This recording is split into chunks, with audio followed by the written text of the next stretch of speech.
14e discours. L'auteur, dans les versets précédents, a montré les dangers auxquels s'expose celui qui écoute la voix de la femme infidèle.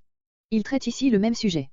Mais, pour chercher à frapper davantage, il raconte, après un court préambule, versets 1 à 5, un fait d'observation, versets 6 à 23, après quoi il conclut en peu de mots, versets 24 à 27.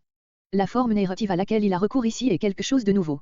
Beaucoup d'interprètes anciens ont vu dans ce chapitre la personnification, sous les traits de la femme adultère, de la folie, de ce redoutable pouvoir, en tout opposé à celui de la sagesse et qui mène à la mort, comme elle à la vie.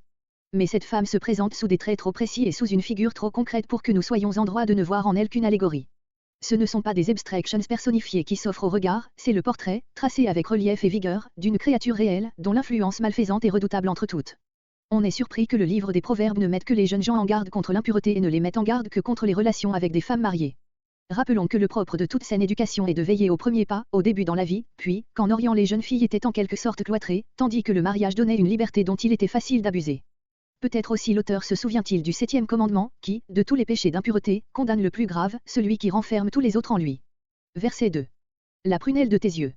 En hébreu, le petit homme de tes yeux, parce que la pupille reproduit le portrait en petit de celui qui se trouve placé en face d'elle, pupille, poupée. En grec un même mot, choré, signifie jeune fille et prunelle.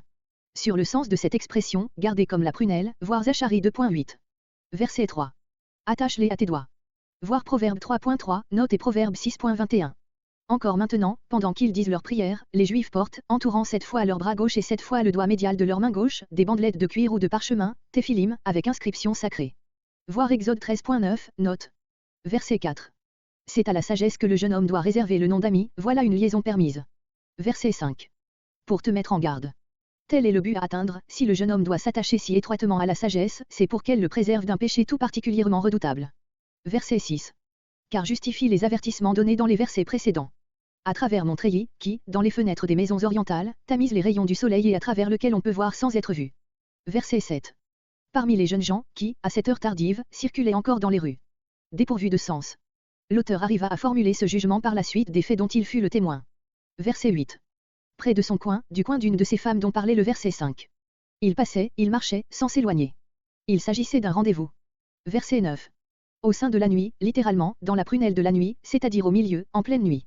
Il n'y a pas opposition entre le crépuscule et le sein de la nuit, en Orient la nuit succède très rapidement au jour. D'ailleurs le jeune homme a peut-être attendu un certain temps la venue de la femme coupable. Verset 10. Avec la mise d'une courtisane, détail qui montre le degré d'avilissement auquel elle était descendue. Cette femme, telle qu'elle est dépeinte ici, ne devait pas être inconnue de l'observateur, qui trace d'elle un portrait dont tous les traits ne pouvaient être perçus par ses yeux à cette heure de la nuit. Et au cœur astucieux, littéralement. Gardée de cœur, maîtresse de son cœur, n'ayant point de passion vraie et ne nourrissant que des sentiments hypocrites, soit pour son mari, soit pour ses amants. Verset 11. Ses pieds ne se tenaient pas. Le contraire de la femme forte du chapitre 31 et de celle dont parle Paul dans Tite 2.5.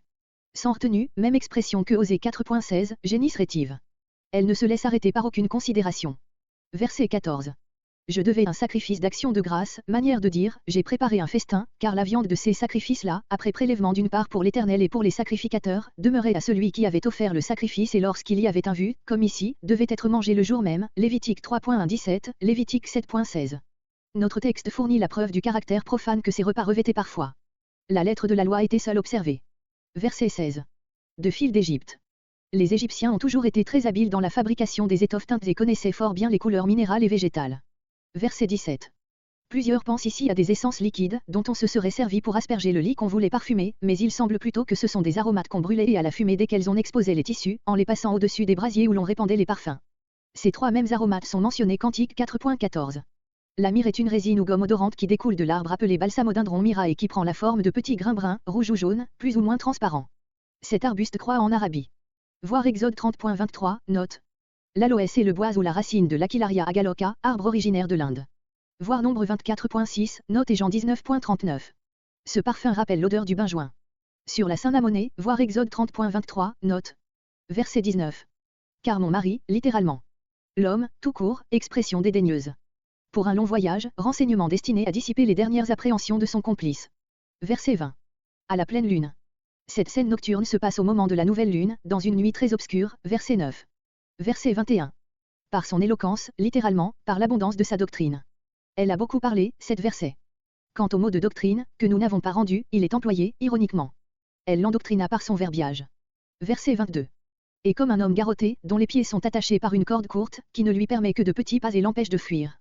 Le texte porte, et comme des entraves et l'on a proposé de transposer ce mot et celui d'insensé, et comme l'insensé au châtiment des entraves. Cette correction n'est pas heureuse, dès ce moment le jeune homme est déjà lié. Le châtiment qui l'attend, c'est la flèche, verset 23. Verset 23. Le foie, considéré par les anciens comme le siège des passions charnelles. Verset 24. Et maintenant, commencement de l'application. Verset 26. Car elle en a fait tomber beaucoup, non pas elle-même, mais une femme de cette espèce. Ils sont nombreux, ceux qu'elle a tués. Ou bien, ceux qu'elle a tués étaient tous des hommes puissants et cependant ils ont succombé aux conséquences de ce péché. Verset 27. Voir Proverbe 2.18. Le chemin, littéralement, les chemins. Voies diverses, plus ou moins directes, mais toutes aboutissant à la mort. Du sépulcre, dont on ne revient pas, Proverbe 2.19.